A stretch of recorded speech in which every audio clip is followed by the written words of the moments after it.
Hi guys, எல்லாருக்கும் வணக்கம் guys. இந்த வீடியோவில் என்ன பார்க்க போகிறோன்னா, நேற்று நம்ம இந்திய அணி பார்த்தீங்கன்னா யூஎஸ்ஏ அணிக்கு ஆப்போசிட்டாக சூப்பராக வின் பண்ணாங்க. புள்ளிப்பெட்டியில் முதலிடத்தில் இருக்கிறது இல்லாமல் சூப்பர் 8க்கு சுற்றுக்கு முன்னேறிட்டாங்க நம்ம இந்திய அணி.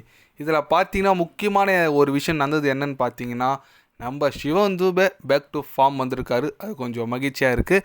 அப்போது அவர் மேட்ச் முடிஞ்சதுக்கு அப்புறம் போஸ்ட் மேட்ச் ப்ரெசன்டேஷனில் ரோஹித் சர்மா பற்றி ரொம்ப உருக்கமாக பேசியிருக்காருங்க.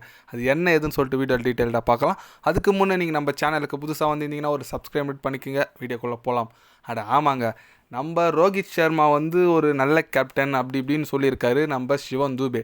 ஏன்னு கேட்டிங்கன்னா, இந்த மேட்ச் அவரை ட்ராப் பண்ணுற மாரி தான் இருந்துச்சாங்க. ஏன்னா அவர் ட்ராப் பண்ணிவிட்டு எக்ஸ்ட்ரா ஒரு பேட்ஸ்மேனோட போகலாம், சஞ்சு சாம்சனுக்கு வாய்ப்பு தரலாம்னு சொல்லிட்டு கோச் அப்புறம் டீம் மேனேஜ்மெண்ட் எல்லாம் முடிவு செஞ்சுருக்காங்க.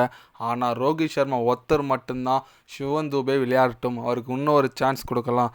2 மேட்ச்சு பேட் மேட்சாக இருந்தனால 3வது மேட்ச் அவர் எடை போடக்கூடாது.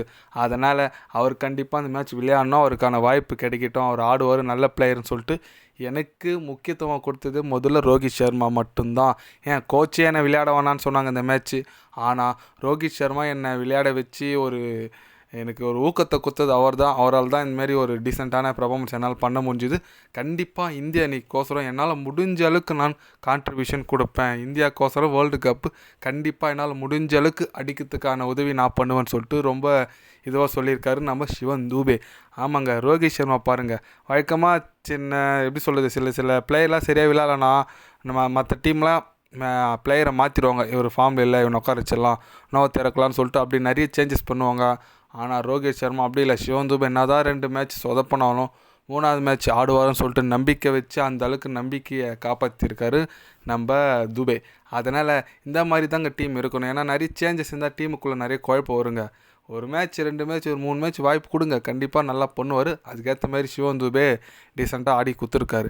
அதனால் நம்மளுக்கு என்ன நல்ல விஷயம்னு பார்த்தீங்கன்னா, சிவம் தூபே ஃபார்ம் வந்திருக்காரு. அது கொஞ்சம் மிடில் ஆர்டரில் கொஞ்சம் வெயிட்டு.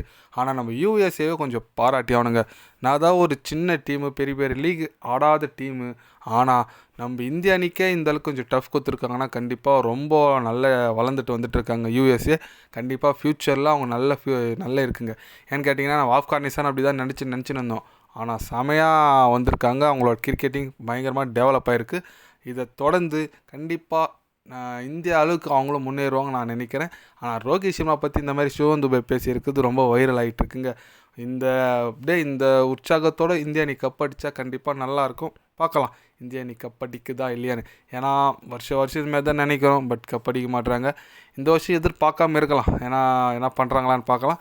எத்தனை பேர்லாம் ரோஹித் சர்மா ஃபேன் மறக்காமல் ஒரு லைக்கோ ஒரு சப்ஸ்கிரைபும் பண்ணுங்கள். பார்க்கலாம் எத்தனை பேர் ரோஹித் சர்மா ஃபேன் இருக்கீங்கன்னு சொல்லிட்டு. இது போன்ற ஸ்போர்ட்ஸ் நியூஸை தெரிஞ்சுக்கணுன்னா சேனலை சப்ஸ்கிரைபு லைக்கோ ஒன்று பண்ணிக்கோங்க. கண்டிப்பாக கிரிக்கெட் பற்றி வேர்ல்டு கப் பற்றி day by day channel update வரும். மறக்காமல் சப்ஸ்கிரைப் மட்டும் கொஞ்சம் பண்ணி வச்சுக்கோங்க. நன்றி, வணக்கம்.